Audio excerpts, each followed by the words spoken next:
Assalamualaikum warahmatullahi wabarakatuh. Alhamdulillah.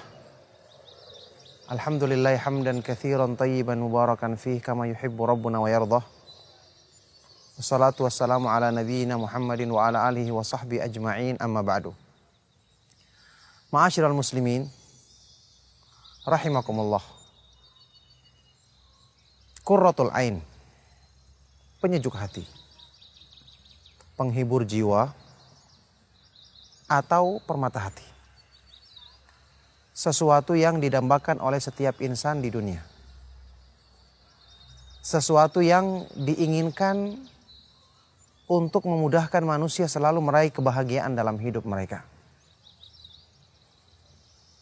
Tahukah kita, Allah Subhanahu wa ta'ala yang menciptakan manusia dengan sifat-sifat kemahasempurnaannya telah menjadikan sebab, telah menjadikan jalan yang sangat sesuai dengan kebutuhan hati manusia yang diciptakannya agar mereka bisa merasakan sebab yang menjadi kesejukan hati, yang menjadi penghibur bagi jiwanya.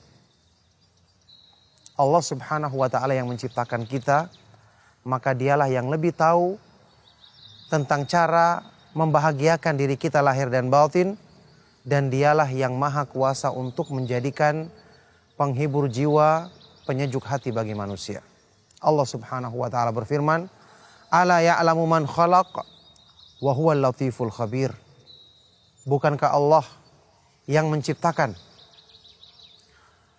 alam semesta beserta makhluk di dalamnya, yang lebih tahu keadaan mereka, tahu memperbaiki cara memperbaiki mereka, tahu membahagiakan mereka lahir dan batin.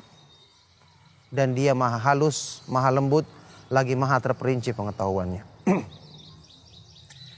Di dalam ayat-ayat Al-Quran dan hadis-hadis Rasulullah SAW, paling tidak ada 3 gambaran tentang bagaimana seorang hamba bisa meraih atau mengusahakan bagi dirinya yang namanya kesejukan hati atau permata hati yang dikenal dalam istilah syariat dengan qurratul ain atau qurratul uyun, penyejuk mata yang kemudian turun ke hati. Yang pertama tentu saja kenikmatan tertinggi di akhirat nanti, yaitu kenikmatan sorga. Kenikmatan yang Allah Subhanahu wa ta'ala jadikan balasan bagi orang-orang yang beriman. Allah Subhanahu wa ta'ala berfirman dalam surah As-Sajdah, "Fala ta'lamu nafsum ma ukhfiya lahum min qurrati a'yun jazaa'an bima kanu ya'malun." Tidak ada satu jiwa pun yang mengetahui apa yang Allah sediakan bagi mereka berupa kenikmatan yang menyejukkan matanya, menghibur hatinya, penyejuk bagi jiwanya sebagai balasan dari apa yang mereka kerjakan di dunia ini. Qurratul ain di sini tentu adalah puncak dari semua kebahagiaan, puncak dari semua keindahan yang akan dirasakan oleh penduduk sorga di akhirat nanti. Semoga Allah Subhanahu wa ta'ala mudahkan kita termasuk ke dalam golongan penghuni sorga dengan taufik dan karunia-Nya. Makanya penduduk sorga adalah orang yang paling sejuk hatinya sehingga terpancar pada wajah mereka, terpancar keindahannya pada penampilan fisik mereka. Allah Subhanahu wa ta'ala berfirman, "Ta'rifu fi wujuhihim nadratan na'im." Kamu akan melihat pada wajah-wajah mereka pancaran kenikmatan, kebahagiaan yang ada dalam hati mereka. Dalam ayat yang lain surat Al-Insan, Allah Subhanahu wa ta'ala berfirman, "Fawaqahumullahu syarra dzalikal yaumi wa laqahum nadratan wa surura." Maka Allah menjaga mereka dari keburukan pada hari kiamat. Menjaga mereka penghuni sorga, orang-orang yang beriman, dari keburukan pada hari kiamat. Dan Allah anugerahkan untuk diri mereka nadratan, kecerahan pada wajah, rasa bahagia yang terlihat pancarannya pada fisik, wasururo, dan kegembiraan dalam hati. Inilah qurratul ain yang tiada taranya. Dan untuk inilah orang-orang yang beriman, yang mengetahui, meyakini kenikmatan yang tiada bandingnya ini, berlomba-lomba untuk mendapatkan dan mengambil bagian yang besar dengan amal soleh di dunia untuk meraih kenikmatan tersebut. Hadirin sekalian rahimakumullah, jamaah kaum muslimin rahimakumullah. Yang kedua adalah qurratul ain yang merupakan sorga di dunia. Penyejuk hati yang sekaligus merupakan sorga di dunia. Yaitu kenikmatan iman. Kenikmatan beribadah kepada Allah subhanahu wa ta'ala.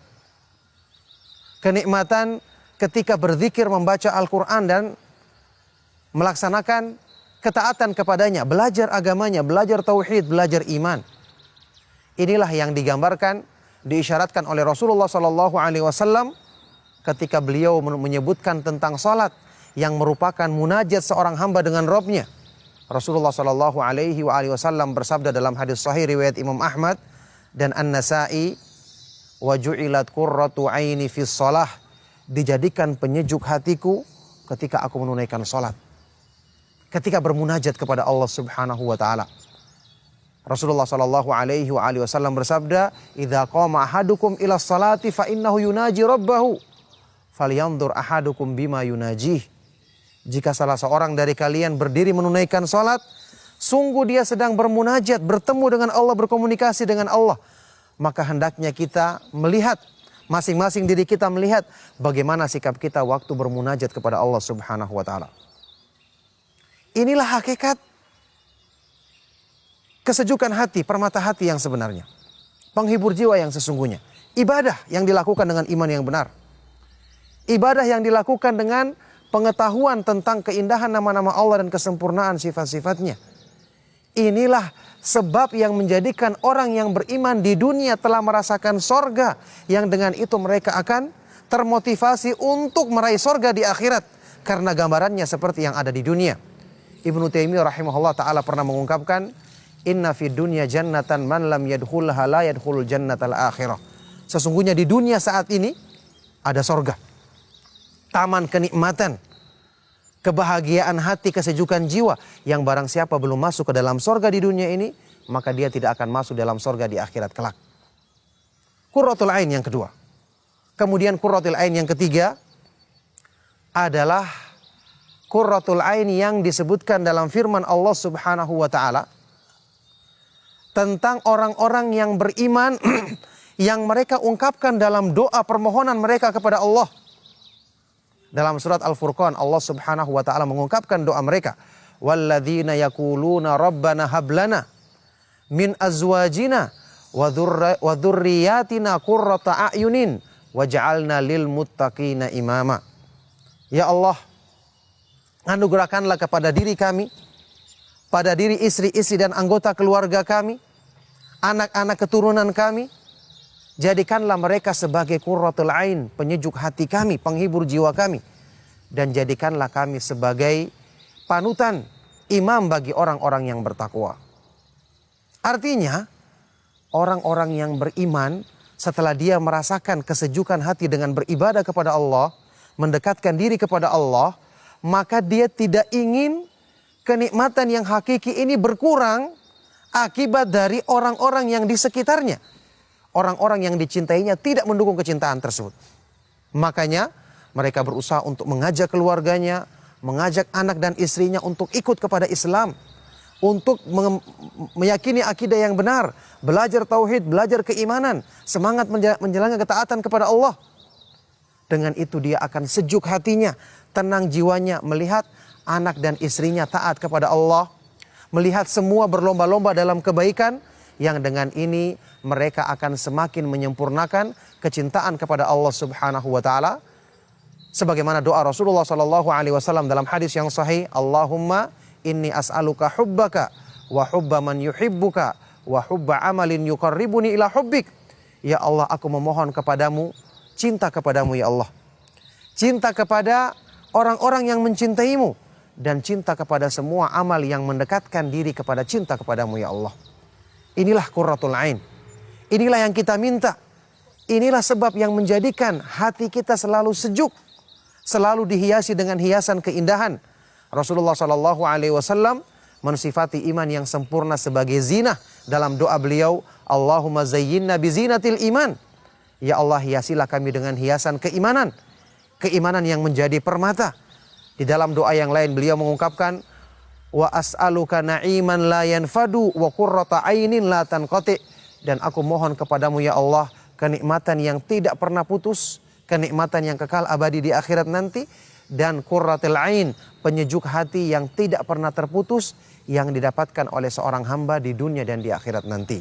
Semoga Allah Subhanahu wa taala memudahkan kita untuk selalu mendapatkan sebab-sebab yang memperbaiki diri kita, menjadikan sempurna kebahagiaan kita, menjadikan jiwa kita selalu tenang, bahagia dalam kehidupan di dunia, untuk kita akan mendapatkan kebahagiaan yang lebih sempurna lagi di sisi Allah Subhanahu wa taala dengan taufik dan karunia-Nya. Demikianlah, sallallahu wasallam wa barak ala nabiyina Muhammad wa ala alihi wa sahbihi ajma'in. Subhanakallahumma wa bihamdika asyhadu an la ilaha illa anta astaghfiruka wa atubu ilaik. Wassalamualaikum warahmatullahi wabarakatuh.